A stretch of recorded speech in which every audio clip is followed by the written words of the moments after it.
जी जनाब, कल के लेक्चर से क्वेश्चन, कल हमने फंक्शनल बजट्स पे वर्किंग कर रहे थे। इलस्ट्रेशन नंबर 6 में we are done with few functional budget, sales budget, production budget, plant utilisation budget, direct material usages budget, direct labour budget, production overhead budget, factory cost per unit and then direct material purchase budget. Any question किसी budget की presentation में या किसी value की calculation में कोई challenge?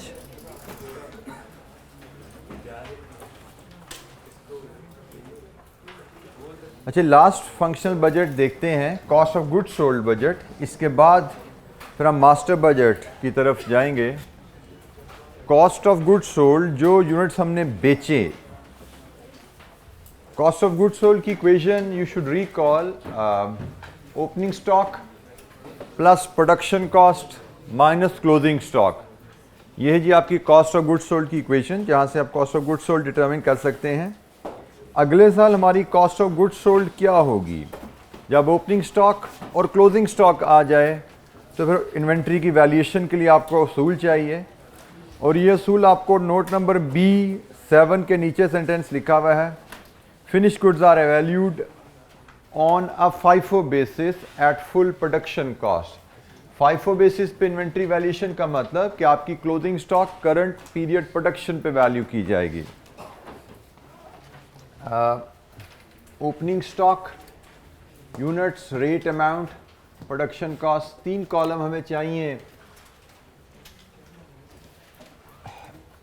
For each product. 3 column for each product, H D, ये 3 products हैं जिनसे हम डील कर रहे हैं। Units, cost per unit and amount. Units, cost per unit and amount.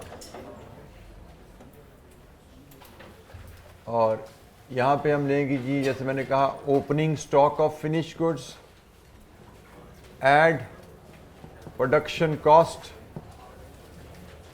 और लेस करेंगे इसमें से closing stock of finish goods. It should give you cost of goods sold.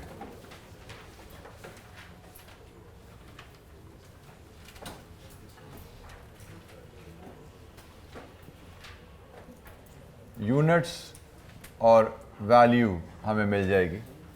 Let's start with हमटी, the first product. Opening stock of finish goods हमटी का कितना था? Opening stock of finished goods 900 units at a cost of 20.00। Value बनी, sorry heading मैं लिखना भूल गया, heading हमारी यहाँ पे units, rupees per unit and amount. So opening stock is 900, 20 rupees per unit, it is 18,000। Production cost, हमटी के units कितने प्रोड्यूस किए हमने? 4000। कॉस्ट पर यूनिट, ये हमने अभी पिछला जो बजट किया था, बजट पार्ट जी, उसमें कॉस्ट पर यूनिट निकाली थी हमटी की 19.60। Value 78,400। Closing stock, FIFO method के तहत क्लोजिंग स्टॉक किस रेट पे वैल्यू किया जाएगा? FIFO के तहत क्लोजिंग स्टॉक वैल्यू किया जाएगा 19.60 पे। और क्लोजिंग स्टॉक में हमारे पास कितने यूनिट्स पड़े हुए हैं? 400। तो जनाब ये 400 इंटू 19.6, 7840 लीजिए जी। Now you can have cost of sales. आपने यूनिट बेचे हैं 4500 के, उनकी कॉस्ट ऑफ गुड्स सोल्ड क्या है जो P&L में जानी है? 88,560। ये है जी आपकी हमटी की cost of goods sold.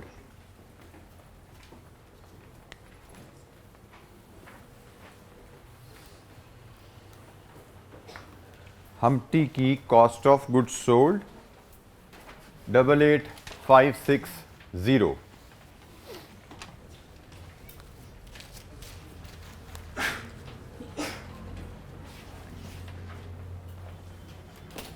FIFO method है। FIFO मेथड में जो क्लोजिंग इन्वेंट्री होती है that is valued at current period production cost which is 19.6।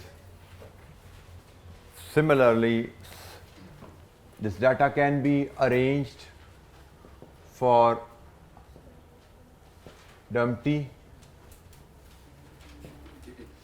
इसका ओपनिंग स्टॉक था जी 200 यूनिट्स, वैल्यूड एट 28, कितना बना जी 5600। प्रोडक्शन कितनी हुई जी डम्पटी की 5000।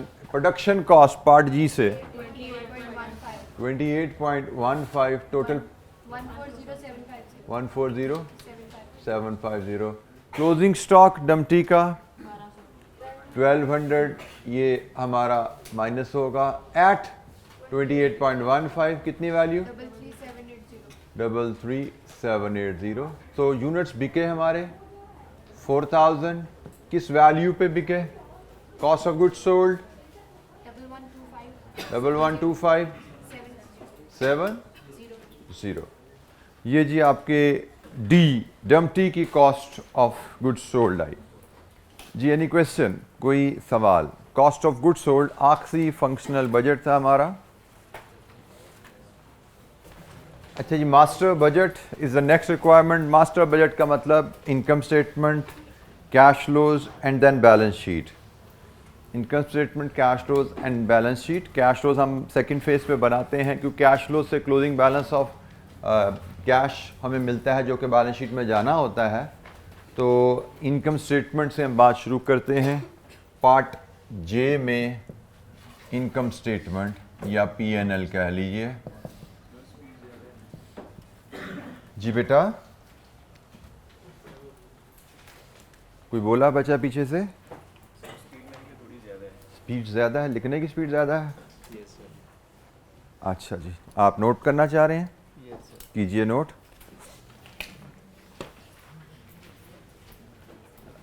कोई चीज़ समझ नहीं आई किसी बच्चे को, पूछिए। किसी कैलकुलेशन में कोई डाउट या गाइडेंस चाहिए जी? सॉरी बेटा, कंपनी की पॉलिसी है finish goods are valued at FIFO। Note number B7 के नीचे सेंटेंस लिखा हुआ है, inventory is valued at FIFO।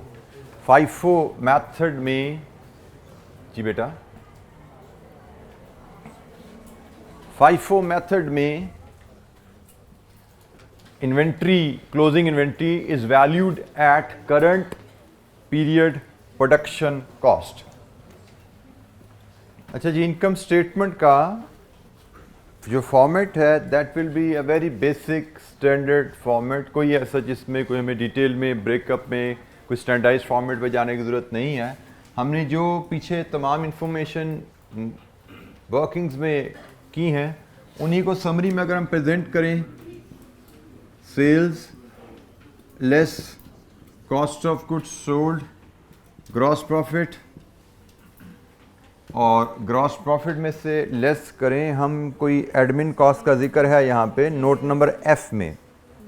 Note number F में सेलिंग एंड एडमिन एक्सपेंसेस का जिक्र है।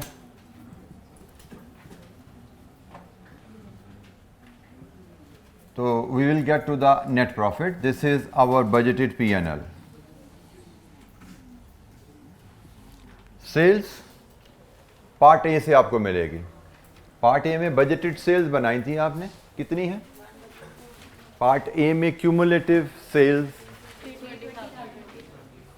320,000। ये जी हमारी बजटेड सेल्स हैं। ये अभी पिछले पार्ट में हमने कॉस्ट ऑफ गुड्स सोल्ड भी मैयर की।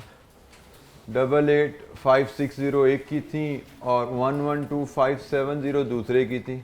ये कितनी है? 2030। Gross profit 8870। सेल्स की फिगर पार्ट ए में हमने ली थी कॉस्ट ऑफ गुड्स सोल्ड की फिगर हमने अभी जो पिछला पार्ट जी किया, H I what ever that was cost of goods sold, जो अभी हमने किया पीएनएल के ऊपर नज़र आ रहा है, वहाँ पे cost of goods sold Maihar किया था। तो सेल्स पार्ट ए से, cost of goods sold part आई से, ग्रॉस प्रॉफिट की figure. Selling admin expenses given है हमारे पास नोट नंबर एफ में, इट इज 30,400। तो नेट प्रॉफिट इज 88,470। ये जी हमारा बजटेड पीएनएल के अगले साल जो हमें एक्टिविटीज़ दी गई हैं, जो हमारे एक्सपेक्टेड परफॉर्मेंस दी गई है, उसके हिसाब से अगले साल हमारा पीएनएल कैसा दिखेगा। कैश बजट के लिए हमें नोट नंबर एच में कुछ डेटा गिवन है, उसमें रिसीट्स और पेमेंट्स की समरी हमें दी गई है कि रिसीट्स फ्रॉम द कस्टमर क्या है quarterly, payments under different heads क्या हैं क्वार्टरली। कैश बजट का जब डाटा क्वार्टरली दिया गया है, इट मीन्स हमें कैश बजट क्वार्टरली ही प्रेजेंट करना चाहिए। सो कैश बजट को हम चारों क्वार्टर्स में ऐसे ही डिवाइड करके प्रेजेंट करेंगे जैसे हमें दिया गया है, 1, 2, 3 एंड 4।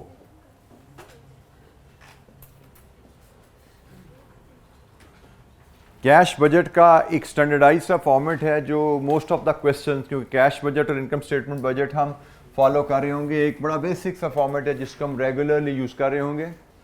और वो पहले हम कैश रिसीट्स के डिफरेंट हेड जो है आइडेंटिफाई करते हैं। जैसे इस केस में कैश रिसीट का एक ही हेड है, रिसीट फ्रॉम कस्टमर। रिसीट के इसके अलावा भी हेड हो सकते हैं। फॉर एग्जांपल हो सकता है आपकी कंपनी ने कोई बैंक में डिपॉजिट रखवाया, उस पर इंटरेस्ट इनकम आती हो, तो रिसीट फ्रॉम इंटरेस्ट इनकम आ सकती है। हो सकता है अगले साल आप कोई पुराना एसेट बेचने का प्लान कर रहे हो, वो भी क्वेश्चन में लिखा होता है। जैसे यहाँ पे इसने लिखा हुआ ना एसेट खरीदने का प्लान है, हो सकता है एसेट बेचने का प्लान भी बताया होता, तो receipt from sale of assets वो भी इधर कैश रिसीट्स में आ सकती थी। तो all items of cash receipts are summarised and then we take cash payments. All items of cash payments are summarized here. हमारे पास पेमेंट्स के 3 हेड्स उसने बताए हुए हैं, एक मटेरियल, एक वेजेस और एक other cost and expenses, others कह लीजिए। सो रिसीट्स और पेमेंट्स को नेट किया जाता है और इसकी बॉटम पे आप मैयर करते हैं। रिसीट्स को आप पॉजिटिव शो कर दो, पेमेंट्स को नेगेटिव शो कर दो, तो यहाँ पे आपकी आ जाती है नेट रिसीट ऑब्लिक पेमेंट। हर क्वार्टर में नेट में रिसीट और पेमेंट किया पेमेंट है, फिर आप लाते हो ओपनिंग बैलेंस ब्रॉट फॉरवर्ड और नीचे आप टोटल करते हो closing balance carried forward. This is the complete cash budget format. आप हर क्वार्टर का क्लोजिंग बैलेंस लेते हैं जो कि नेक्स्ट क्वार्टर में ओपनिंग बनता जाता है, और ये आपकी वो फिगर है जो आपकी बैलेंस शीट में जानी होती है। पहले हम कैश बजट बना लें, फिर मज़ीद डिस्कस करते हैं कैश बजट के यूजेस पे, ये क्यों बनाया जाता है, कंपनी के लिए इसके क्या क्या फ़ायदे हैं। हमें यहाँ पे इस सवाल में जो कि इलस्ट्रेशन है, आसानी दी गई है, रिसीट और पेमेंट्स की वैल्यूज़ हमें मैयर नहीं करनी, हमें गिवन है। यूजुअली जो कैश बजट में चैलेंज होता है, रिसीट्स और पेमेंट्स की वैल्यूज़ कैलकुलेट करनी पड़ती हैं। हम यहाँ पे सिर्फ फॉर्मेट पे फोकस कर रहे हैं। रिसीट पेमेंट की वैल्यूज़ हम फैसिलिटेट किए गए हैं, हमें गिवन है। जैसे रिसीट्स फ्रॉम कस्टमर की फिगर हमारे पास हर क्वार्टर की अवेलेबल है, 70,000, 100,000, 100,000 एंड 40,000। हर क्वार्टर की रिसीट फ्रॉम कस्टमर अवेलेबल है। हर क्वार्टर की पेमेंट अगेंस्ट मटीरियल 7,000, 9,000, 10,000, 5,000। प्रेजेंटेशन का तरीका इससे फ़र्क भी हो सकता है। जैसे एक अंदाज ऐसे भी होता है कि आप रिसीट्स का सब टोटल नीचे डाल दो, फिर पेमेंट्स का सब टोटल करो, फिर रिसीट माइनस पेमेंट्स करके नेट रिसीट्स अलहदा से शो कर दो। बगैर सब टोटल के इकट्ठा यहाँ पे रिसीट्स माइनस पेमेंट करके टोटल शो कर दो या अलग-अलग सब टोटल से शो कर दो, इक्वली गुड है, कोई फर्क नहीं पड़ता। That does not create any difference in our marks. Presentation में जैसे कहा we have some flexibility. 33,000, 20,000, 11,000, 15,000। Then other जो पेमेंट्स हैं 10,000, 100,000, 205,000 एंड 5,000। ये जी हमारी पेमेंट्स की जो डिटेल हमें गिवन है, we are just copying that, हमें कोई वर्किंग नहीं करनी पड़ी। हाँ, अब हमें देखने हैं हर क्वार्टर की नेट। क्वार्टर 1 में नेट रिसीट है पेमेंट है? रिसीट कितनी? 20,000 की रिसीट है। और क्वार्टर 1 का ओपनिंग बैलेंस क्या होगा? Look at the opening balance sheet. Opening balance sheet से आपको पता लगता है कि क्वार्टर 1 का ओपनिंग बैलेंस 4300 है। इसका मतलब क्लोजिंग बैलेंस 24,300 है और यही अगले क्वार्टर का 24,300 ओपनिंग बन गया। क्वार्टर 1 का कैश बजट कंप्लीट हुआ। क्वार्टर 1 का क्लोजिंग बैलेंस कैश हमने डिटरमिन किया, वो क्वार्टर 2 का ओपनिंग बैलेंस बन गया। अब हम इसी अंदाज में कैश बजट को रोल करेंगे, क्वार्टर 2 का बजट, 3 का बजट, 4 का बजट। सो क्वार्टर 1 में रिसीट की आइटम 1 70,000, पेमेंट्स की आइटम 3। रिसीट्स माइनस पेमेंट्स करें तो क्वार्टर 1 की नेट है 20,000 की रिसीट। क्वार्टर 1 का ओपनिंग बैलेंस हमें ओपनिंग बैलेंस शीट से मिलता है 4,300। क्वार्टर 1 का क्लोजिंग बैलेंस 24,300। उसने कहा जी टोटल रिसीट्स एंड पेमेंट्स ये हैं। इसका मतलब जो मशीन की पेमेंट, ज़मीन की पेमेंट की है आपने, वो सारी इस पेमेंट्स में शामिल है। आप क्वेश्चन को पढ़िए। Budgeted cash flows, cash flow से मराद जो बजटेड रिसीट्स और पेमेंट्स हैं वो ये हैं अंडर डिफरेंट हेड्स हमें गिवन है। मैंने आपको थोड़ी देर पहले एक जुमला बोला, नॉर्मली क्वेश्चन में हमें कैश रिसीट्स और पेमेंट क्वेश्चन की स्टेटमेंट से मैयर करनी पड़ती हैं कि तनख्वाह हमने कितनी दी होगी, मटेरियल की कितनी पेमेंट की होगी, एसेट्स के अगेंस्ट कितनी पेमेंट की होगी, नॉर्मली हमें मैयर करनी पड़ती है। यहाँ पे ऐसी रिक्वायरमेंट नहीं है। उसने हमें कैश फ्लोज दे दिए हैं, हमें गिवन कैश फ्लोज को सिर्फ अरेंज करना है फॉर्मेट में। हम यहाँ पे सिर्फ फॉर्मेट पे फोकस कर रहे हैं। जो कैश फ्लोज मैयर करने वाला काम है वो आगे इलस्ट्रेशन हमारे पास आ रही हैं, जिसमें हमें कैश फ्लोज दिए नहीं गए, हमें क्वेश्चंस की स्टेटमेंट से, ट्रांजैक्शन से कैश फ्लोज मैयर करने पड़ेंगे, जो कि हमारा असल एग्जाम में टेस्ट होता है। या यहाँ पे फॉर्मेट पे बात कर रहे हैं ताकि हम फेमिलराइज हो जाएं। मास्टर बजट क्या होता है, मास्टर बजट की डॉक्यूमेंट्स क्या होती हैं, उनमें क्या इंफॉर्मेशन आती है। जी जनाब, एनी क्वेश्चन, कोई सवाल? क्वार्टर 2 का नेट क्या है जी? रिसीट और पेमेंट, पेमेंट इज 29,000। तो क्वार्टर 2 का क्लोजिंग क्या आया? नेगेटिव 4,700। इसको let me right it like this, cash balance oblique overdraft, bracket में नेगेटिव बैलेंस होता है तो ओवरड्राफ्ट होता है, कैरीड फॉरवर्ड। और सिमिलरली इसको भी हम opening balance oblique overdraft bracket में ब्रॉट फॉरवर्ड। सो नेगेटिव आ रहा है, इसका मतलब ये ओवरड्राफ्ट बैलेंस ब्रॉट फॉरवर्ड हो रहा है। जी क्वार्टर 3 का नेट 126,000 नेगेटिव। क्वार्टर 3 का closing 130,700 negative, this is carried forward 130,700। And quarter 4 का net 15,000 positive and the net is 115,700 still negative. ये हमारा जी कैश बजट कंप्लीट है। और क्वार्टर 4 का जो एंड का बैलेंस आ रहा है, ये वो बैलेंस है ओवरड्राफ्ट का जो कि हमारी बैलेंस शीट में रिफ्लेक्ट होगा। जब साल शुरू हुआ था we had positive cash balance. अब जब साल ख़त्म होगा ये कैश बजट हमें बता रहा है कि we will have a negative balance. हम ओवरड्राफ्ट पे चल रहे होंगे, 1,15,700 का ओवरड्राफ्ट होगा क्वार्टर 4 के एंड पे, नेक्स्ट ईयर के एंड पे। कैश बजट में हम सिर्फ कैश बैलेंस नहीं ले रहे होते, कैश बजट में कैश, बैंक एंड ओवरड्राफ्ट, इन तीनों का सम लेके चल रहे होते हैं। ये जो हम यहाँ पे बैलेंस कैरी कर रहे होते हैं, ये कैश बैलेंस, बैंक बैलेंस और इन केस ओवरड्राफ्ट है, वो भी हमारा बैंक बैलेंस में कैरी होता है। ठीक है, सो ये इन तीनों का सम होता है। यहाँ पे कैश की टर्म नजर आ रही है, बट यूजुअली अगर आप अकाउंट बनाते आए हैं तो बैलेंस शीट का हेडर क्या होता है? Cash and bank. अगर आपने फाइनेंशियल स्टेटमेंट बनाई हुई है, बैलेंस शीट बनाई हुई है, तो वहाँ पे हमारी बैलेंस शीट का हेडर होता है कैश एंड बैंक बैलेंसेस, ठीक है। और अगर भी कैश एंड बैंक बैलेंसेस में से कंपनी के 4 अकाउंट हैं जिनमें से 3 का पॉजिटिव है, 1 का नेगेटिव है, तो उनको नेट करके बैलेंस शीट में फेस पे प्रेजेंट किया जाता है, ठीक है। तो ये बैलेंस शीट का फेस है जो हमें दिया गया है। इसको आप अगर थोड़ी सी कोई एम्बिग्विटी भी है तो हम इसको ज़रा क्लियर कर लेते हैं, कैश एंड बैंक कर देते हैं, ठीक है। हम बैलेंस शीट के फेस को, जहाँ पे 4300 का बैलेंस हमें गिवन है, हम उसको कैश एंड बैंक कर देते हैं। कैश बजट में हम कैश, बैंक, ओवरड्राफ्ट इन तमाम बैलेंसेस का सम क्यूमुलेट करके, नेट करके उसको कैरी कर रहे होते हैं। क्योंकि जो आपके पास कैश आता है, कंपनी अपनी ज़रूरत के हिसाब से उस कैश को अपने हाथ में कुछ रखती है, कुछ कैश बैंक में जमा करा देती है। बैंक का बैलेंस पॉजिटिव भी हो सकता है, बैंक का बैलेंस नेगेटिव भी हो सकता है। सो कैश है, बैंक है या ओवरड्राफ्ट है, इन सबको हम इकट्ठा करके कैरी करते हैं। बैंक के बैलेंसेस, मल्टीपल बैंक बैलेंसेस हैं तो उनको नेट करके रिपोर्ट किया जाता है, पॉजिटिव, नेगेटिव। जी एनी क्वेश्चन, कोई सवाल, कोई और सवाल यहाँ पे जी? जब पीरियड शुरू हुआ हम कैश बैलेंस पे थे, लेकिन जब पीरियड ख़त्म हुआ हम नेगेटिव में जा चुके हैं, दिस मीन्स ओवरड्राफ्ट। थोड़ी सी कैश बजट की यूटिलिटी पे भी बात कर लें। मतलब अगर आपसे पूछा जाए कैश बजट बनाने का फ़ायदा क्या है, this could be a question cash budget में, कि कैश बजट बनाने का क्या फ़ायदा है ऑर्गेनाइजेशन को। जैसे हमने पर्पसेस ऑफ बजटिंग पढ़ा था, उसमें हमारा सारा फोकस रहा था सेल्स, प्रोडक्शन कॉस्ट, रिसोर्सेज की प्लानिंग के ऊपर।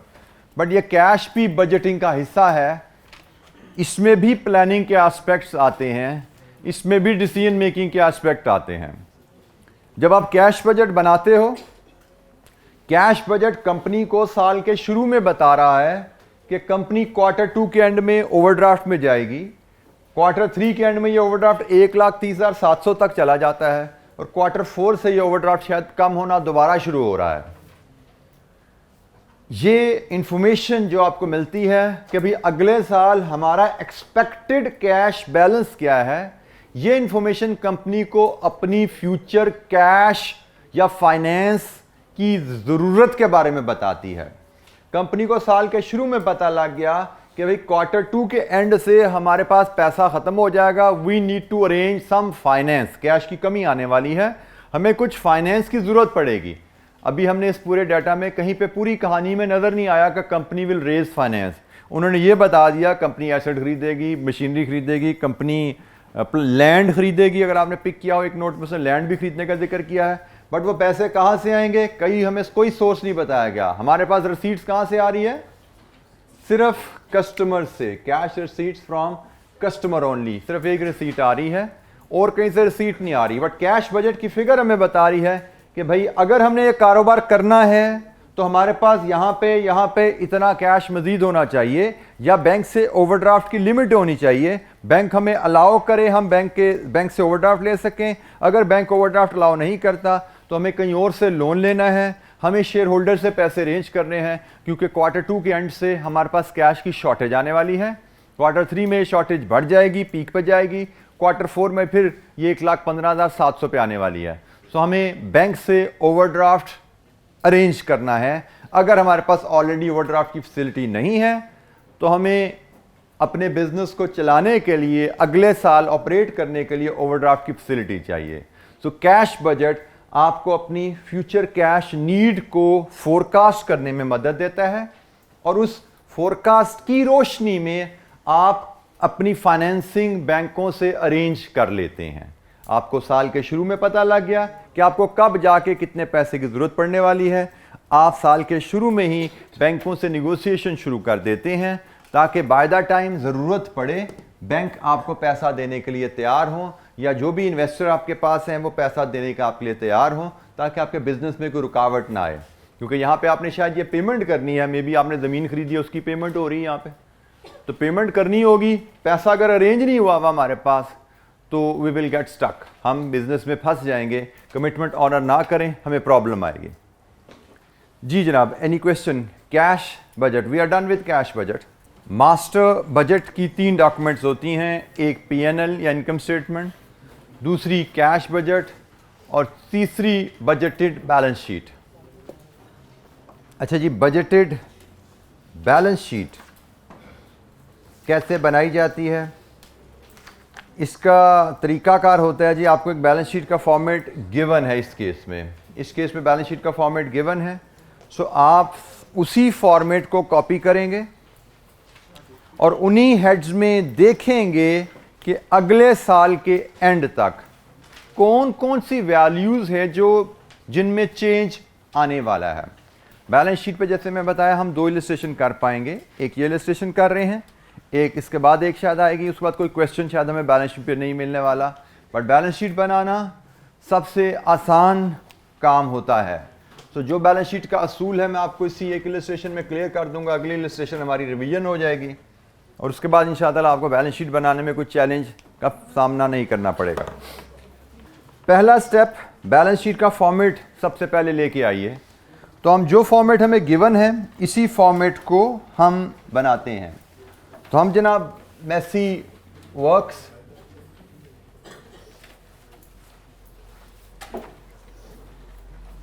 Statement of financial position budgeted, अब ये बजटेड है, budgeted statement of financial position as at 31 March 20x6।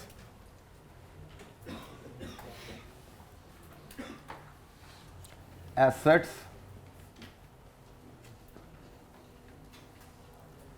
Non current assets,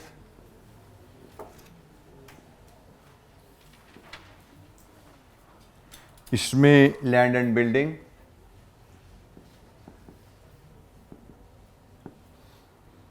plant and equipment,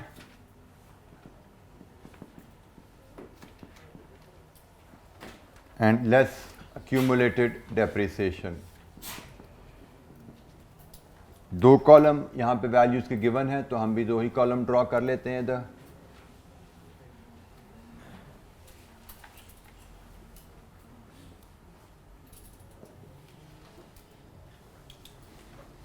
Then we have current assets,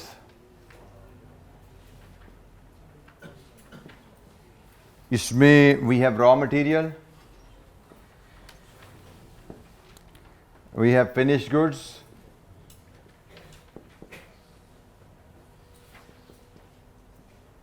then we have receivables।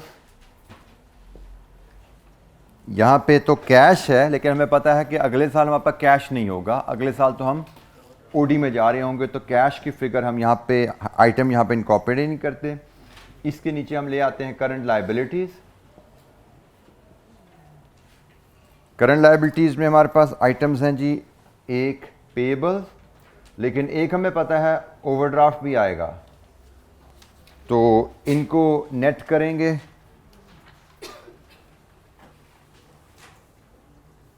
और इस net के बाद हम balance sheet की footing ले पाएंगे। यहाँ पे हमारे पास एसेट्स, फिक्स्ड एसेट्स यहाँ पे आ जाएंगे और करंट एसेट्स का टोटल इधर आएगा। इसमें से करंट लायबिलिटीज़ माइनस होंगी, नेट एसेट की फिगर इधर आएगी। तो ये टोटल एसेट्स और ये current assets minus current liabilities की फिगर यहाँ पे नेट लेंगे। बिल्कुल ठीक है, नहीं इधर ही हमारा टोटल यहाँ पे नेट आएगा, current assets, current liabilities and then इसका नेट, और एक वैल्यू दो वैल्यू सम बैलेंस शीट का फुट हमारा यहाँ पे एसेट साइड पे पेयर है। और उसके बाद इक्विटी एंड लायबिलिटीज़ हैं।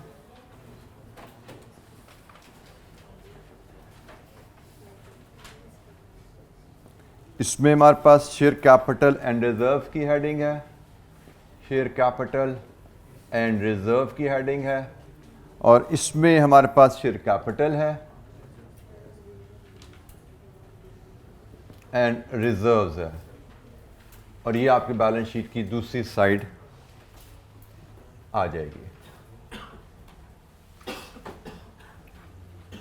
सो बैलेंस शीट बनाने में सबसे पहला काम, यूजुअली आपको फॉर्मेट गिवन होगा एक बैलेंस शीट का, you will copy that format. आपको उस फॉर्मेट को कॉपी करना है अगले साल के हिसाब से। थोड़ा सा जो आपको डिस्कशन में नज़र आ गई चेंज, हमने वो इनकॉर्पोरेट की है। This is the only change यहाँ पे कैश आना था, उसको निकाल के हमने ओवरड्राफ्ट, यहाँ पे कैश था हमने इसको निकाला, उसकी जगह ओवरड्राफ्ट कर लिया क्योंकि हमें नज़र आ रहा था कैश बजट बनाने से कि हमारे पास कैश बैलेंस नहीं होने वाला, हमारे पास ओवरड्राफ्ट होने वाला है। अच्छा, ये वन बाय वन एक एक आइटम पकड़ते जाएंगे और उसको डिस्कस करते जाएंगे, is there any change required और नॉट। सबसे पहले बात कीजिए लैंड एंड बिल्डिंग की। पिछले साल हमारी लैंड एंड बिल्डिंग कितनी थी? पिछले साल की बैलेंस शीट पे जाइए, 45,000। क्या अगले साल आप जिस पीरियड का बजट बना रहे हैं कोई लैंड एंड बिल्डिंग के हेड में कोई इन्वेस्टमेंट प्लान कर रहे हैं? नोट नंबर ई का last sentence, land worth 180,000 is to be acquired in December. जिस पीरियड का बजट बना रहे हैं उसमें आप लैंड खरीदेंगे 1,80,000 की। So land will be added to the cost of the asset. तो हमारी एसेट लैंड कहां पे चला गया? लैंड की वैल्यू अगले साल के एंड पे ये 225,000 होगी। लैंड हमारी 45,000 की पहले थी, 1,80,000 की इसमें लैंड ऐड हो जाएगी, 225 पे हो जाएगी। प्लांट एंड इक्विपमेंट साल के शुरू में 187 क्या है? क्या अगले साल आपने कोई प्लांट बाय करना है? यस, 20,000 का प्लांट आपने बाय करना है। हमने ये कल जब हम ओवरहेड बजट बना रहे थे उसमें प्रोडक्शन ओवरहेड का पैराग्राफ हमने जब पढ़ा था, प्रोडक्शन ई पैराग्राफ ई पढ़ा था, उसमें बताया है 20,000 की मशीनरी आपने खरीदनी है। इसका मतलब अगले साल हमारी जो वैल्यू है वो चली जाएगी 2,07,000 पे। हमारी साल के शुरू में क्यूमुलेटेड डेप्रिसिएशन 75,000 आ रही है। क्या अगले साल में डेप्रिसिएशन चार्ज होनी है? यकीनन चार्ज होनी है। प्रोडक्शन ओवरहेड के बजट में जाइए, वहां पे आपने दोनों प्लांट्स की असेंबली और मशीनिंग में डेप्रिसिएशन चार्ज की हुई है। बजट में टोटल डेप्रिसिएशन कितनी चार्ज की हुई है दोनों प्लांट्स की मिला के?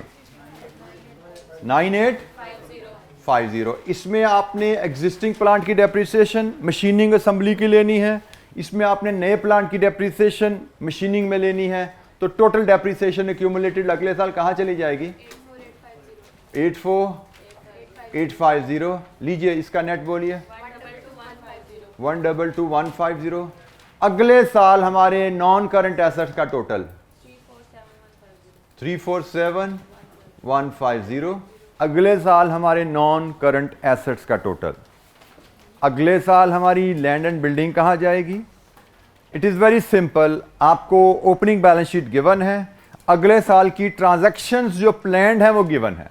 तो आपने जो ट्रांजैक्शंस जो एक्सपेक्टेड मूवमेंट एक्टिविटी बताई गई है आपने वो आइडेंटिफाई की और आपने ओपनिंग बैलेंस में उस एक्टिविटीज़ को मूवमेंट को एडजस्ट किया, तो आपको अगले साल का एक्सपेक्टेड क्लोजिंग बैलेंस आ गया। Opening balance of the land and building 45। अगले साल we are planning to buy land worth 180। इसका मतलब अगले साल हमारी expected value of land and building. Current cost of the plant and equipment 187। अगले साल आने वाले साल में we are planning to buy machinery worth 20। इसका मतलब expected cost at the end of the next year 207। Current accumulated depreciation 75,000। अगले साल we are expecting to charge another depreciation of 9850। accumulated depreciation will go to 84,850. So हमारे non current asset expected अंदाजन अगले साल कहाँ जाएंगे?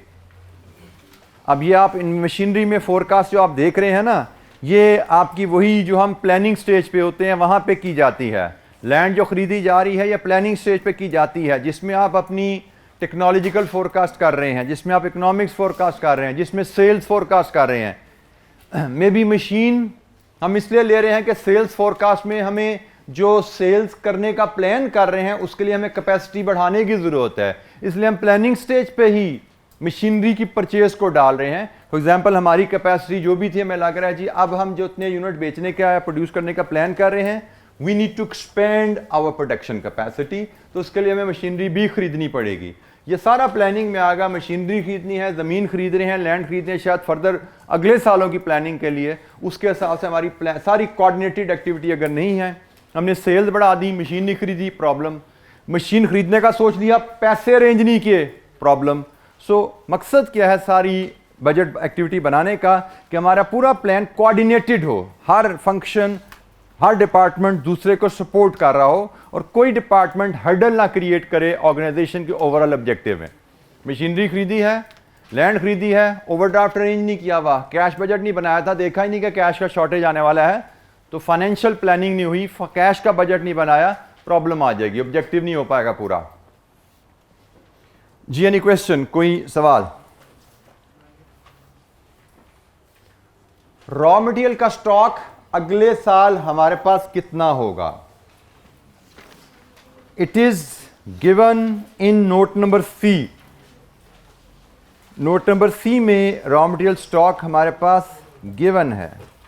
इसके अलावा कहीं और हमने closing stock of raw material use किया हुआ है किसी पार्ट में? किसी पार्ट का आंसर बनाते हुए closing stock of raw material हमने यूज किया हुआ है? हमने रॉ मटेरियल परचेज बजट जहां बनाया था, पार्ट एच, वहां पे हमारा closing stock of raw material units हैं, रेट्स हैं, वैल्यू नहीं अवेलेबल, तो वैल्यू में कैलकुलेट ही करनी पड़ेगी, तो हम नोट नंबर सी से ही ले सकते हैं। नोट नंबर सी में जाइए, हमारे पास रॉ मटेरियल है ए का 600 यूनिट्स, किस रेट पे? 1.5 पे। हमारे पास रॉ मटेरियल है बी का कितने यूनिट्स? 1000, रेट है 1। लीजिए जी, यहां से आप बताइए आपका रॉ मटेरियल अगले साल 1900 आपका रॉ मटेरियल होगा अगले साल। फिनिश गुड्स अगले साल कितना होगा? ये अवेलेबल है 1, 2। हम इसको रेफर कर सकते हैं, ये पार्ट आई है हमारा गालबन, हम रेफर कर सकते हैं पार्ट आई से। फिनिश गुड्स पार्ट आई से आएगा 7840 plus 33780 cost of goods sold में हमने काम किया हुआ है फिनिश गुड्स का कितना जी? 41620। रिसीवेबल्स, अगले साल हमारे रिसीवेबल्स कितने होंगे? रिसीवेबल्स की फिगर तो अवेलेबल नहीं है, लेकिन रिसीवेबल्स डिटरमिन कैसे किए जा सकते हैं? Can anyone think of? जी, सेल्स माइनस रिसीट्स, बिल्कुल ठीक है। And if there is any opening balance of receivable, हमें उसको भी एडजस्ट करना होगा। सो रिसीवेबल्स की फिगर हम वर्कआउट कर सकते हैं। उसके लिए हम एक लेजर अकाउंट बना सकते हैं। हम सपोज इसकी वर्किंग 1 बनाते हैं, जिसमें हम एक रिसीवेबल का लेजर दे देते हैं। रिसीवेबल्स, ये working 1, always refer your working. Balance brought down होगा, सेल्स होंगी, कैश रिसीट्स होंगी, और फिर बैलेंस कैरी डाउन, जो कि आपकी बैलेंस शीट में जाना है। ये जी आपका रिसीवेबल का अकाउंट। बैलेंस ब्रॉट डाउन है जी रिसीवेबल का कितना? 19,500। सेल्स कितनी है अभी हमने ली थी पीएनएल में? 320,000। रिसीट्स फ्रॉम कस्टमर, ये कैश बजट में आ रही हैं जी, 310,000। और balancing figure is your balance carry down, this is 339,500 minus 310,000. So what is the balancing figure? 29,500. ये जी आपकी फिगर आ गई, 39,500 बैलेंस टैली है। आपका रिसीवेबल वर्किंग 1 से रेफर हुआ 29,500। करंट एसेट का सम ली सकते हैं जी आप यहां से। कितना सम है जी करंट एसेट्स का? 73020। रिसीवेबल्स की फिगर हमें रेडिली अवेलेबल नहीं थी, हमने लेजर अकाउंट बना के वहां से रिसीवेबल की फिगर निकाल ली। Opening balance of receivables plus sales minus cash receipts from customer. हम इसको इक्वेशन में स्टेटमेंट में लिख लें या टी अकाउंट से निकाल लें, इक्वली गुड है, कोई फर्क नहीं पड़ता। यहाँ पे मैंने आपसे बताया मैनेजमेंट अकाउंटिंग में, कॉस्ट अकाउंटिंग में फॉर्मेट की कोई कैद नहीं है। आप एक लाइन में लिख दो 19,500 जमा 320 minus 29,500 is equal to minus 3,10,000 is equal to 29,500, good enough. Closing balance of receivable आप एक लाइन में लिख दीजिए, कोई हर्ज नहीं है, you will get full marks. T account से कंफर्टेबल हो, टी अकाउंट बना लीजिए, फुल मार्क्स, कोई फर्क नहीं पड़ता। जैसे बात कर रहा हूं कि आप ऐसे भी इसको प्रेजेंट कर सकते हो, closing balance of receivables is equal to 19,500 plus 320,000 minus 310,000 is equal to 29,500। ये भी बिल्कुल परफेक्ट प्रेजेंटेशन है। आप इस तरह प्रेजेंट कर दो एक लाइन में, आप इस तरह टी काउंट से प्रेजेंट कर दो, both are equally good presentation exam के हिसाब से, जिससे आप कंफर्टेबल हो, जिस कॉन्सेप्ट से आप कॉन्फिडेंट हो कि you will not make error, उस कॉन्सेप्ट को, उस फॉर्मेट को लेके कैरी कीजिए। लेकिन बेहतर होता है कि आप एफिशिएंट फॉर्मेट्स को सीख लो, बेशक उस पर थोड़ी तवज्जो ज़्यादा करनी पड़ती है। जी बेटा, ओपनिंग बैलेंसेस क्यों नहीं लिए? ओपनिंग बैलेंसेस रॉ मटेरियल के इसलिए नहीं लिए कि रॉ मटेरियल का ओपनिंग बैलेंस लेते हो, उसमें परचेजेस डालते हो, फिर कंजम्पशन निकाल देते हो, तो बचता क्या है? क्लोजिंग बैलेंस ही ना। तो जब क्लोजिंग बैलेंस दे दिया उसने, तो फिर आपको अकाउंट बनाने की ज़रूरत क्या है? जैसे यहाँ पे भी उसने रिसीवेबल का बैलेंस दे दिया होता तो हम अकाउंट क्यों बनाते? रॉ मटेरियल का उसने क्लोजिंग बैलेंस हमें बताया हुआ है, क्या कॉस्ट होगी, कितने केजीज होंगे बताया हुआ है। फिनिश गुड्स का क्लोजिंग बैलेंस उसने बताया हुआ है, क्या कॉस्ट होगी, कितने यूनिट्स होंगे, हमें अकाउंट बनाने की ज़रूरत है नहीं। ठीक है, जहाँ पे ज़रूरत थी, यहाँ पे उसने नहीं बताया था, हमने अकाउंट बना लिया। लेकिन रॉ मटेरियल का, फिनिश गुड्स का उसने क्लोजिंग बैलेंस हमें बताया हुआ है, यूनिट्स भी बताए हुए हैं और रेट भी बताया हुआ है, और पॉलिसी भी बताई हुई है, FIFO है। तो हमें लेजर अकाउंट बनाने की ज़रूरत नहीं है, ओपनिंग बैलेंस को अकाउंट फॉर करने की उसमें वहाँ पे हमें ज़रूरत नहीं है। जी एनी क्वेश्चन, कोई सवाल?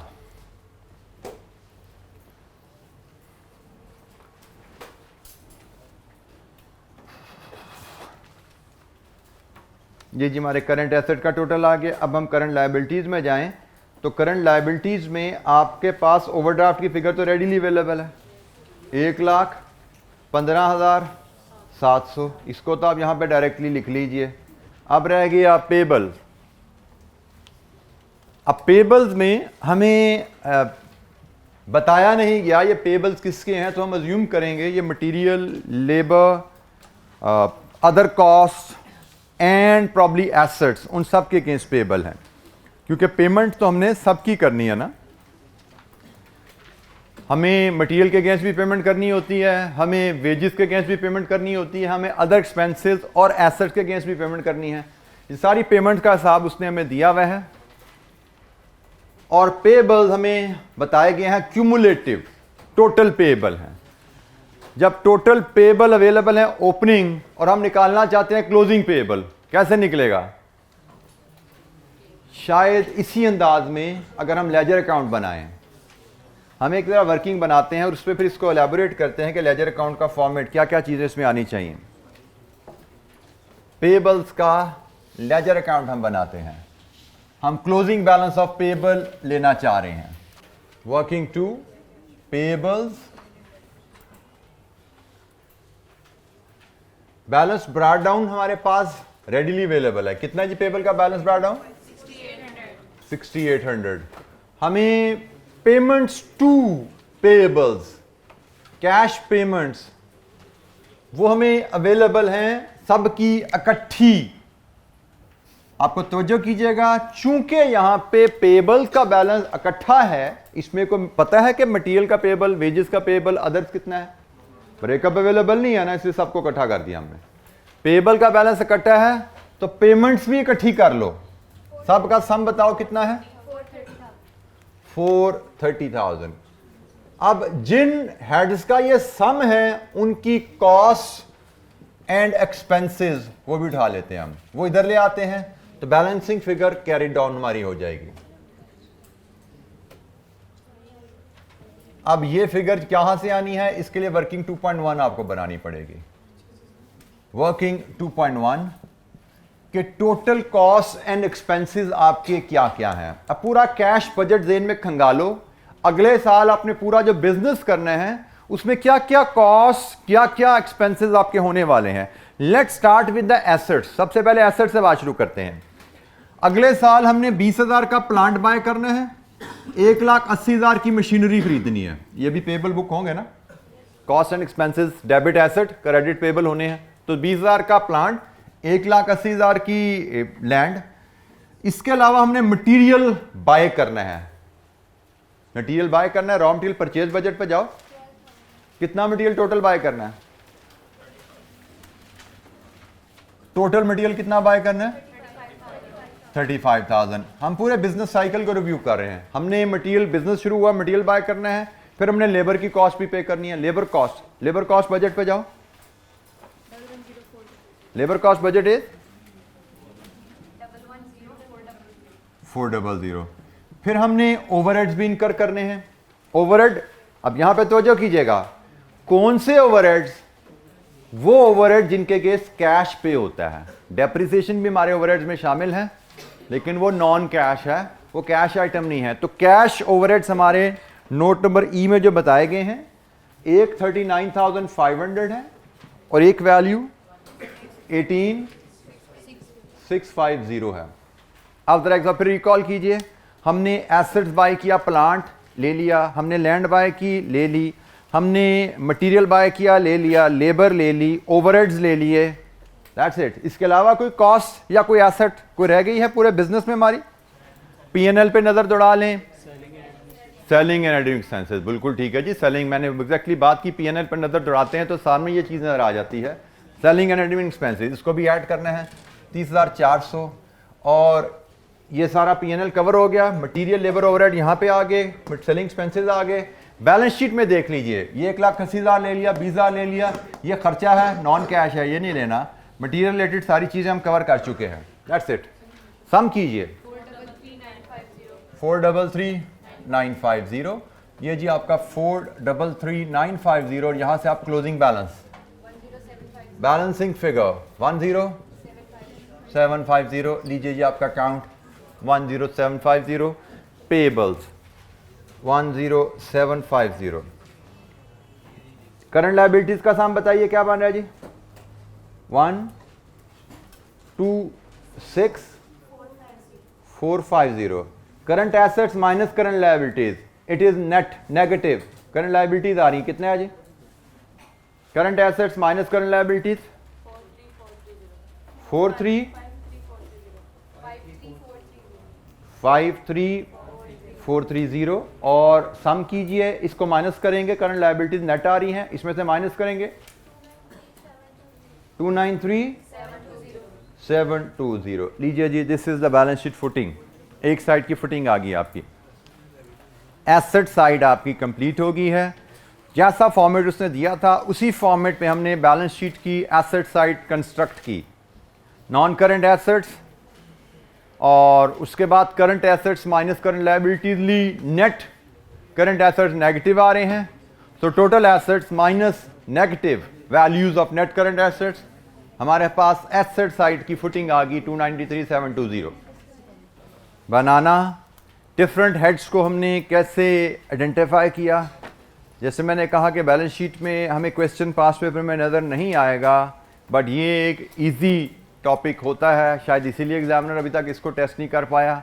बट इसका मतलब ये नहीं कि हमें नहीं आ सकती, हमें हो सकता है बैलेंस शीट एग्जाम में आए, तो we should be prepared for that. और उसके लिए आपके पास ये 2 इलस्ट्रेशन अवेलेबल होंगी, एक हमने कर ली है, कर रहे हैं, दूसरी भी इंशाअल्लाह करते हैं। तो ये गुड इनफ एक्टिविटी है to give you practice on balance sheet. Cash और पीएनएल और फंक्शनल बजट पे तो काफ़ी काम होगा, आगे एग्जामिनर क्वेश्चन हमने काफ़ी करने हैं, लेकिन बैलेंस शीट पे बात आगे शायद ना बढ़े एक और एग्जाम्पल के अलावा। जी कोई सवाल? पिछले साल शेयर कैपिटल कितना था हमारा? क्या अगले साल कोई शेयर इश्यू कर रहे हैं हम? नो। इसका मतलब अगले साल भी ये तो 150 रहने वाला है। पिछले साल हमारे रिजर्व्स कितने थे? 55,250। अगले साल हमारा रिजर्व में कोई चेंज आने वाला है? जो अगले साल का प्रॉफिट कमाया है 88,470, वो यकीनन हमारे रिजर्व में ऐड होगा। तो हमारे रिजर्व कहां पे जाते हैं? 143,720, और ये जी हमारी बैलेंस शीट 293,720, ये हमारी साइड मैच होगी, बैलेंस शीट कंप्लीट हुई। मास्टर बजट 3 डॉक्यूमेंट्स को कहते हैं, PNL, cash budget and balance sheet, ये तीनों डॉक्यूमेंट्स अभी हमने बनाई। इनकम स्टेटमेंट बनाई, 88,470 हमारा अगले साल का बजटेड प्रॉफिट है। कैश बजट बनाया जिसमें क्वार्टरली हमने वर्किंग की और क्वार्टर 4 के एंड पे 115,700 नेगेटिव कैश बैलेंस एक्सपेक्टेड है। और बैलेंस शीट भी बना ली हमने कि अगर हम इस बिजनेस को लेके चलेंगे, जैसा हमने प्लान किया है वैसा ऑपरेट करेंगे, तो अगले साल के एंड पे हमारी बैलेंस शीट कहाँ पे कितने एसेट्स, कितने लाइबिलिटीज एंड कैपिटल दिखेंगे। बेटा ये अटेंडेंस की एक्टिविटी को एक सीरियस एक्टिविटी लिया करें। इसको मुझे जैसे फीडबैक अभी बच्चों ने दी कि कुछ बच्चे दूसरों की अटेंडेंस आगे दिनों में या अपनी भी गलत लगा रहे हैं। दिस शोज़, ये एक मैं फिर कहूँगा ओवरऑल इमेच्योरिटी और रिस्पॉन्सिबिलिटी शो करती है आपके एटीट्यूड में। काइंडली जो रूल्स एंड रेगुलेशंस होते हैं वो किसी इदारे के हों या सिटी के हों या कंट्री के हों, उनको फॉलो करना सीखिए। रूल्स एंड रेगुलेशन अल्टीमेटली आप लोगों के फ़ायदे में ही इस्तेमाल होने होते हैं, क्योंकि ये टेंडेंसी है जिसकी बेस पे हमने देखना होता है कि स्टूडेंट्स की परफॉर्मेंसेस कैसे, क्या कोरिलेशंस हैं उनका डिफरेंट वेरिएबल से, टेस्ट में अटेंडेंस से, क्लासरूम में अटेंडेंस से। और ये हमें हेल्प करती है इंस्टीट्यूट को, टीचर्स को, आप लोगों की बेहतरी के लिए मेजर्स लेने में। तो जो भी रूल्स किसी भी इदारे में होते हैं उनको फॉलो करने की कोशिश किया कीजिए। दिस इज़ वेरी अनफॉर्चुनेट कि आप लोग शायद समहाउ एक रॉन्ग वे में प्राइड लेते हैं किसी चीज़ को वायलेट करके। मैं बड़ा अनफॉर्चुनेट इंस्टेंस में आप लोगों से शेयर करता हूं। हमारे ही इदारे के 2-3 दिन पहले इसी तरह के, ये तो खैर आप लोगों की शरारत और तरह की है। अब फर्स्ट ईयर के हमारा एक स्टूडेंट है, बल्कि आप लोगों से दुआ की भी अपील साथ ही मैं करूँगा। वो ट्रांसपोर्ट हमारे दूसरे कॉलेज में हमारी ट्रांसपोर्ट फैसिलिटी है, शरारती बच्चा था। हर वक्त हर रोज़ ही वो बस जब चलती थी, जब थोड़ी तेज़ हो जाती थी, फिर चल के उस पर भाग के चढ़ता था, फिर कभी उतर जाता था चलती बस से। उसको ड्राइवर भी समझाता रहता था, स्टाफ भी उसको समझाते थे, उसके दोस्त भी समझाते थे, लेकिन वो सुनता नहीं था। परसों unfortunately he slipped, he failed to grip the bus का जो रॉड होता है, ही स्लिप्ड और बस उसकी चेस्ट से गुजर गई। ही इज़ इन ICU, मतलब is on ventilator. We are praying कि अल्लाह ताला उसको सेहत दे, लेकिन दिस वेरी अनफॉर्चुनेट। उसके दोस्त सारे वो भी हॉस्पिटल में यही बता रहे थे कि हम इसको रोज़ समझाते थे, रोज़ कहते थे कि ना करो, ऐसे ना करो, लेकिन एज होती है ना हर एक की। आप लोग समझते हो I am in control of everything, but you don't know कि आपकी कौन सी हरकत किस वक्त अल्लाह ताला को बुरी लग जाए। क्या आपने शायद समझ लिया मैं ही कंट्रोल में हूँ, सब कुछ मेरे ही हाथ में है। तो बी हम्बल, स्टे हम्बल हर वक्त। और चीज़ों को मैं बार बार कह रहा हूँ कि रूल्स जो बनाए जाते हैं वो आप लोगों की सेफ्टी के लिए, आपकी बेहतरी के लिए बनाए जाते हैं। वो मतलब बच्चे जो है अक्सर शरारतन करते, खड़े हो जाते हैं, खड़े रहते हैं, इंतजार करते रहते हैं, हमने नहीं बस में बैठना। I don't know what pride they take in it कि जी बस खड़ी भी है और हम नहीं बैठे हुए बस में। और बस कौन का इंस्ट्रक्शन है, जैसे ही 1:30 होंगे आपने चल पड़ना है, कोई बच्चा बैठा या नहीं बैठा, दे जस्ट वेट के बस चले तो फिर हम भाग के उसमें चढ़ें। और अनफॉर्चुनेटली इस तरह की छोटी सी हरकत, अब वो बच्चा is belong to a very poor family, उसकी sister is a factory worker, उसका भाई इज़ अ फैक्ट्री वर्कर, उसकी माँ काम करती है कहीं पे, and he was the only son जिसको थ्रू CFE उसको कुछ स्कॉलरशिप्स ऑफर हुआ और पेरेंट्स ने फैसला किया हम इसको पढ़ाते हैं। इसको कोई चलो हम तो नहीं पढ़ सके, बाकी बच्चे तो नहीं पढ़ सके, इसको पढ़ा के ज़रा मौका दें। और ये just got admission in the first year. और उसकी आप अनफॉर्चुनेट देखें कि अब उसके अल्लाह ताला उसको सेहत दे, ज़िंदगी दे, लेकिन खुदा ना खास्ता अगर वो नहीं सर्वाइव कर पाता तो उसके पेरेंट्स का देखिए कि वो उन्होंने क्या सोचा, क्या ख्वाब देखा। और वो बच्चे ने अपनी थोड़ी सी शरारत पे आज जाने वाला तो चला जाता है। ये बाइक पे जो वन व्हीलिंग करते फिरते हैं, आप जैसी एज के लोग होते हैं जो करते फिरते हैं, उन्होंने तो चले जाना है, लेकिन जो पीछे रह जाते हैं लोग, उनकी ज़िंदगी के लिए टाइम्स टू कम वो एक अजाब छोड़ जाते हैं पीछे। क्योंकि आप लोग अभी छोटे हैं, आपको एहसास नहीं है कि पेरेंट्स किस तरह एक बच्चे को पैदाइश से लेके बड़े होने तक कितना सेक्रीफाइसेस कर करके पालते हैं, कितने ख्वाब देखे हैं तो उन्होंने, उनको अपना कुछ नहीं फ़ायदा होता। लेकिन ये अल्लाह ताला ने इंसान में एक सिस्टम डेवलप किया हुआ है कि इंसान अपनी औलाद को तरक्की करते देख के खुश होता है, उसको रिटर्न कुछ नहीं चाहिए होती। कोई पेरेंट्स अपने बच्चों से कोई रिटर्न एक्सपेक्ट नहीं करता, but they feel pride, they feel happy कि अगर हमारे बच्चा हमारी तरबियत से कुछ सीख के आगे जा रहा है, और उसमें अगर इस तरह की कोई हरकत को बच्चा कर दे तो सारी जो इतने सालों की डेकेड्स की जो मेहनत होती है वो इतनी बुरी तरह गम में पलटती है कि उसका कोई मदावा नहीं हो पाता टाइम्स टू कम में। तो आप लोगों से वो मैं इवेंट सिर्फ शेयर इसलिए कर लिया कि आप लोग भी अपने अपने तौर पे दुआ कीजिएगा उस बच्चे की सेहत के लिए कि वो अभी स्टिल, उसको 2 दिन तकरीबन हो गए हैं, but still he is in critical condition, he is not stable yet. और दूसरी बात ये भी कहना था कि आप लोगों को कि रूल्स को अबाइड करें, आप किसी भी स्टेज पे हो, किसी भी फेज़ में हो ज़िंदगी में, ठीक है जी। रूल्स को फॉलो कीजिए। बाइक्स पे जैसे आप लोग, बहुत से लोग आप बाइक आते होंगे, कितने लोग हैं जो बाइक राइडिंग करते हैं विदाउट हेलमेट? खड़ा करें हाथ, मैं कोई चलान नहीं करने लगा यहाँ पे। अब ये भी मैं आपको इवेंट बता देता हूँ, मतलब देखी बातें होती हैं, आपको पता नहीं लगता। हमारे अभी कुछ दिन पहले एक टीचर हमें इंटरव्यू दे के गया, उसको अपॉइंटमेंट लेटर इशू किया गया। He was suppose to join us after 2 days, and on the way back, हमारे एफएससी या किसी तरह विंग में उसने पढ़ाना था, on the way back to home his bike slipped and he got head injury, very serious got head injury. Maybe bike के आगे पत्थर आ जाए। बाइक तो बड़ा, मैं भी चलाता रहा हूँ बचपन में, बड़ा एक वर्नरेबल सा ट्रांसपोर्ट है। एक पत्थर भी छोटा सा आ जाए, एक स्पीड ब्रेकर आ जाए छोटा सा, जिसको आपने नहीं देखा, तो आप प्रिपेयर्ड नहीं हो तो आप गिर जाते हो। और गिर जाते हो तो नीचे आपके क्या पड़ा है, कोई ईंट है, कोई पत्थर है, कोई खंबा है, कोई फुटपाथ है, यू डोंट नो। वो बेचारा इसी तरह गिरा है, उसको हेड इंजरी आई है। Immediately he was rush to general hospital, ventilator पे 2-3 दिन रहा है, फोत हो गया। बट अनफॉर्चुनेट पार्ट इज, जो आजकल होता है, helmet, he was carrying helmet but the helmet was in his lap. जो आप लोग अक्सर लोग बच्चे इशारों पर मुझे करते नजर आते हैं, मुझे दुख होता है कि they don't have sympathy for themselves, अपनी ज़िंदगी का ख्याल नहीं है। मतलब लोगों को लगता है शायद गवर्नमेंट ने हेलमेट का असूल लगा के हम पे को अजाब किया है, बट अगर आप स्टैट्स उठा के देख लो तो जब हेलमेट पे पाबंदी सख्ती होती है, आप जनरल हॉस्पिटल में खड़े हो जाओ, वहाँ पे देखो हेड इंजरी केसेस कितने कम हो जाते हैं। आप लोगों को पता नहीं लगता क्योंकि स्टैट्स हमारी पब्लिक में इतने शेयर किए नहीं जाते। आप किसी हॉस्पिटल के सामने, जनरल हॉस्पिटल के सामने खड़े हो तो आपको पता लगे हेड इंजरी के कितने केसेस आते हैं और उनमें से कितने बाइक्स वाले होते हैं। लेकिन आपका नंबर नहीं ना आते, इसलिए आपको लगता है नहीं ये गिरते भी होंगे, कभी सप्ताह लग भी जाओ, समझते नहीं मैं नहीं हो सकता, मैं तो बड़ा एक्सपर्ट हूँ, मैं तो बड़ा ध्यान से चलाता हूँ, मैं नहीं गिर सकता। वो गिरते होंगे, अनाड़ी होंगे जो गिरते होंगे। तो आपने सुनी भी है कि डूबते वही हैं जिनको तैरना आता है। जो नाड़ी है वो तो बेचारे बाइक पे ही नहीं बैठते, बाइक पे वो बैठता है जिसको समझ होती है कि मैं, मेरी कमांड है बाइक पे, मैं चला सकता हूँ बाइक पे, वही बाइक पे बैठता है नॉर्मली ज़्यादातर। सो ये छोटी छोटी चीज़ें होती हैं, इनका ख्याल रखा करें, अपनी ज़िंदगी का, अपनी सेहत का ख्याल रखा करें, क्योंकि छोटी सी गलती किसी लम्हे आपको बहुत ज़्यादा कॉस्ट कर जाती है। और आपको क्या कॉस्ट करती है, आपके पिछले जो है वो भुगतते रहते हैं उनको। और ये बाइक का एक्सीडेंट तो मतलब, एक मैंने आपको टीचर का एक किस्सा सुनाया, एक मेरा इसी तरह नेबर होता था, such a smart and beautiful young lad, मुझसे 3-4 साल छोटा होता था, but he was into bike racing.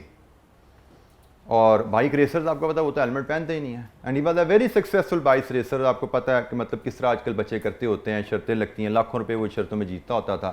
But one fine morning he won a race and he was just celebrating that, और कुछ सामने से कोई ट्रॉली आ रही थी, ही हिट दैट, और उसके बाद वो तकरीबन 6 महीने से 1 साल तक ज़िंदगी मौत की कश्मकश में रहा। और अब आप उसको चलते देखें, अब भी वो 40 साल का हो गया होगा, लेकिन पिछले को 15 साल से वो इसी कंडीशन में अगर चलता देखें तो लगता है जैसे वो 70 साल का बूढ़ा है।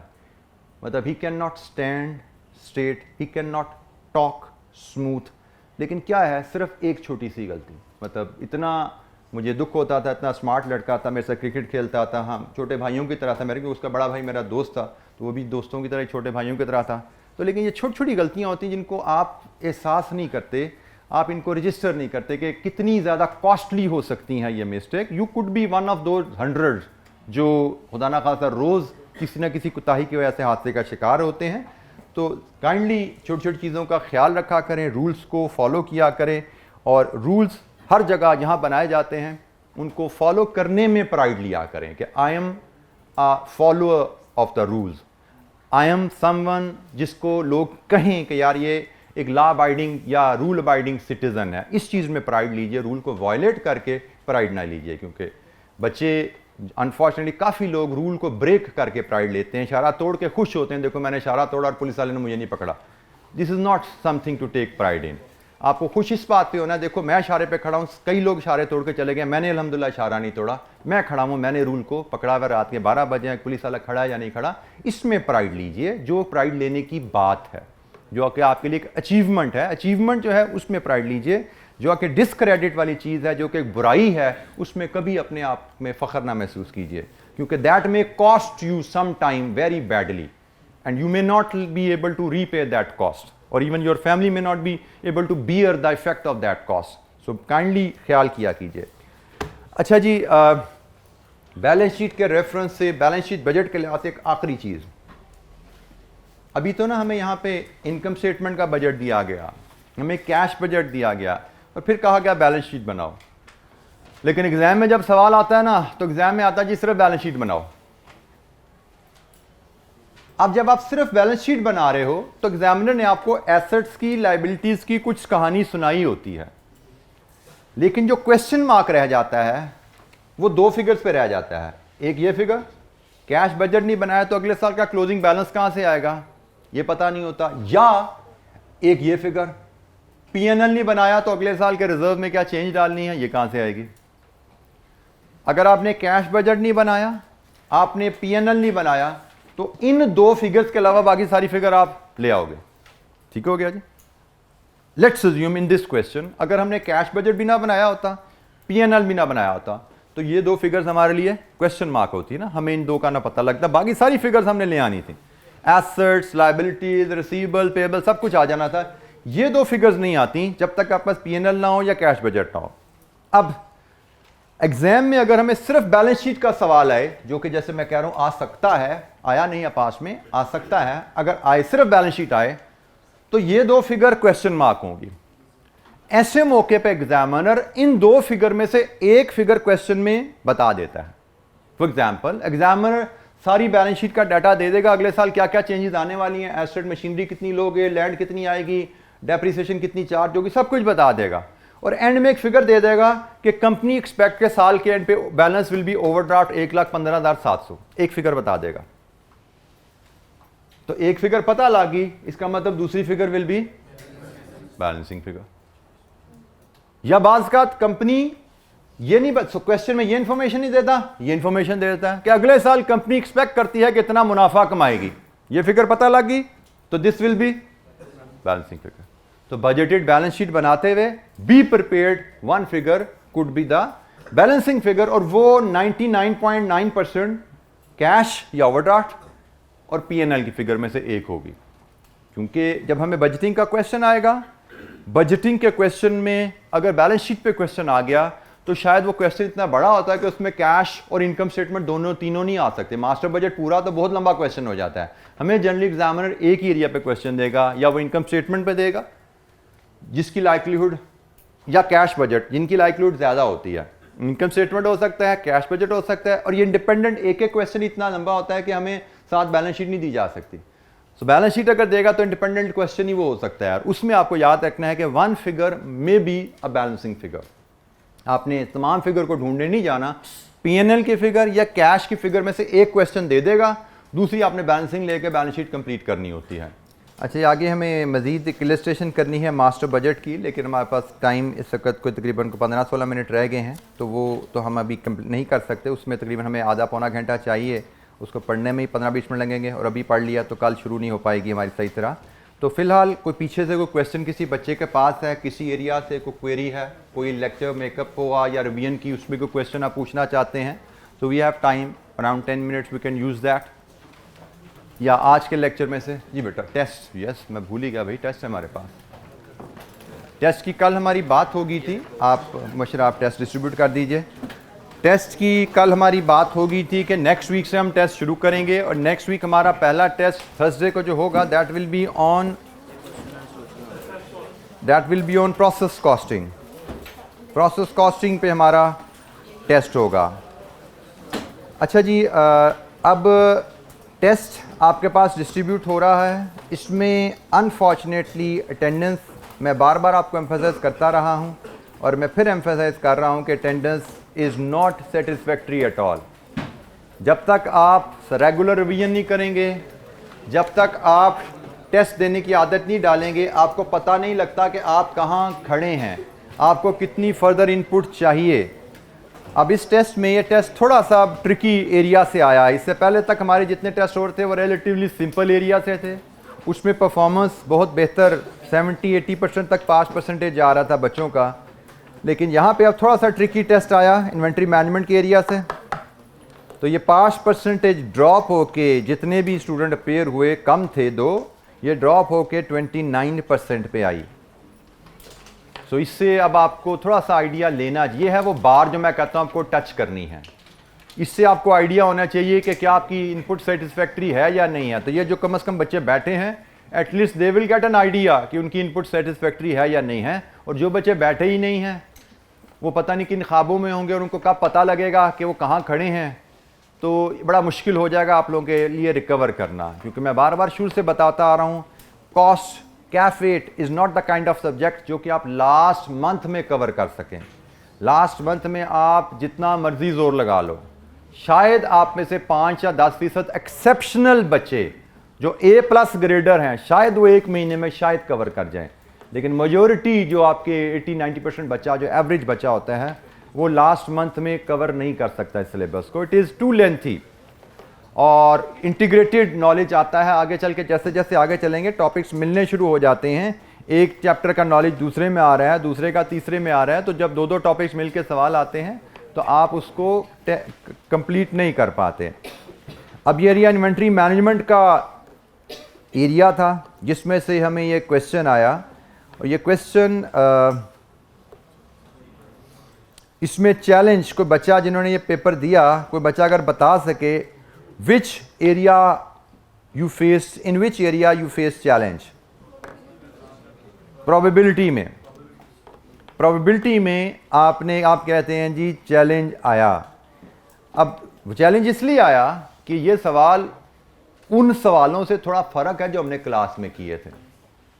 आप समझिए कि अब यहां से ऑनवर्ड प्रोसेस कॉस्टिंग का टेस्ट हम रिलेटिवली थोड़ा सा टफ नहीं देंगे, क्योंकि अभी प्रोसेस में कुछ बच्चे, हमारा वर्किंग भी थोड़ी रहती है, वो हम कुछ आसान सिंपल टेस्ट रखेंगे। लेकिन उसके बाद आपके हर टेस्ट आपको जो आएगा वो प्रॉपर एग्जाम लेवल होगा। और एग्जाम लेवल टेस्ट का मतलब you will get new things in every question, जो कि हमारी क्लास में डिस्कस नहीं होंगी। और यही असल इम्तिहान है आपका, कि आपके सामने जब अनसीन चीज़ आती है जो आपने पहले नहीं देखी हुई, तो हाउ यू रिस्पॉन्ड। मतलब at least I can see here कि इस एरिया में कुछ ना कुछ बच्चों ने, तो शायद पता नहीं, मुझे नहीं पता, मैं रिजल्ट नहीं पता कि कौन से एरिया से आपने क्वेश्चन स्कोर करके आपने रिस्पॉन्ड किया। लेकिन टोटल जैसे ये 10 नंबर और 5 15 20 मार्क्स, 20 मार्क्स का टेस्ट है। 10 नंबर का सवाल प्रोबेबिलिटी वाला है, 10 नंबर का सवाल प्रोबेबिलिटी के बगैर है। तो मुझे लग रहा है चूंकि हाईएस्ट मार्क्स ही 15 हैं, इसका मतलब शायद कोई भी बच्चा प्रोबेबिलिटी को हैंडल नहीं कर पाया। एम आई राइट? कोई बच्चा क्लेम करता है उसने प्रोबेबिलिटी के एरिया को हैंडल किया? कोई भी हैंडल नहीं कर पाया प्रोबेबिलिटी के एरिया को। कितने बच्चों की एक्सेस मिस का जो क्वेश्चन है, ये क्वेश्चन काइंडली कल लेके आइएगा, कल हम इसका सोल्यूशन डिस्कस करेंगे, ठीक है जी। मतलब ये अब मैं, ये वो है, मैं बार जो कहता हूँ ना, बार आपको दैट विल टेल कि are you on the right track और not.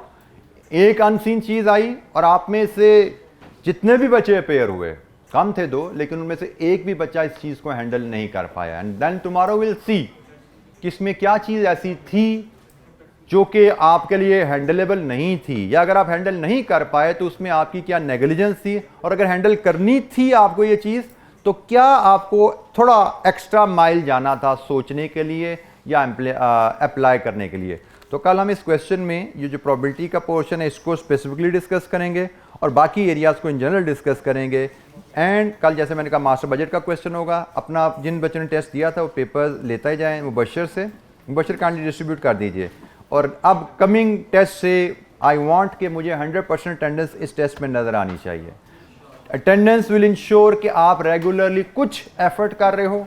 Attendance in the test will ensure कि आप अपने आप को गेज कर पाओगे आप कहाँ पे खड़े हो, क्योंकि अल्टीमेटली आप पास होना चाहते हैं।